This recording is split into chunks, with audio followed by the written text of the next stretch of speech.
都说福天一只鸡，一年好身体。江南地区也有头伏火腿、二伏鸡的说法。大暑正值中伏，吃鸡进补呢最为适宜。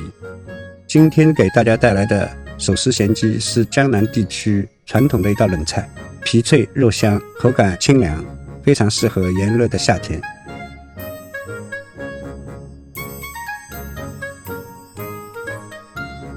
大家好，我是浩姆斯私房菜的主厨孙丹飞，今天给大家带来一道我们的招牌菜手撕咸鸡。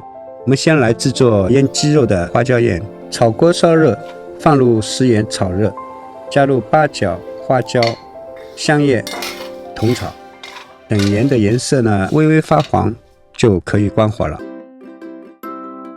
花椒盐炒好以后呢，就来腌制鸡肉。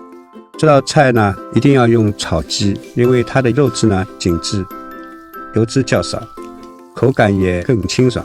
将炒鸡洗干净，擦干水分，用花椒盐和葱姜均匀地涂抹在鸡的表面。我们一边涂抹一边给它做按摩，多擦几遍，内外都要擦得均匀一点。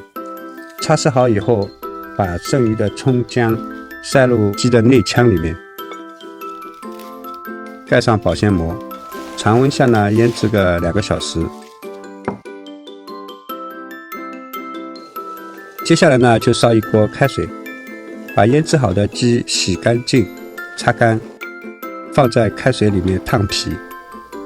烫的时候呢要不断用开水浇淋鸡皮，等鸡皮表面收缩紧致，迅速的捞出，放在冰水里面冷却一下。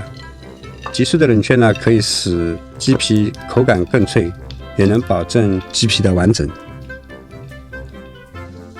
然后呢我们再烧一锅开水，在开水中呢放入葱、姜、黄酒和冷却的鸡。大火烧开以后呢，再用小火慢炖个15分钟，捞出晾凉就可以了。将鸡沿着脊背一开为2，取下整个的鸡皮，将鸡皮切成手指宽的条状，然后呢拆骨，鸡肉呢撕成丝，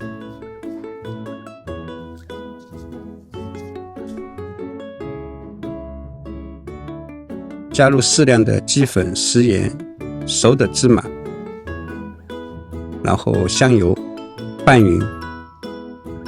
鸡肉经过腌制以后呢，原本有一点味道，在进一步调味的时候呢，不适宜过多，根据自己的口味适量的调整一下。拌好的鸡肉呢，装盘塑形，然后呢，将鸡皮盖在鸡肉上。最后呢，我们再来调一个蘸料，鸡粉10克，沙姜粉10克，加入适量的葱油调匀，这道手撕咸鸡就完成了。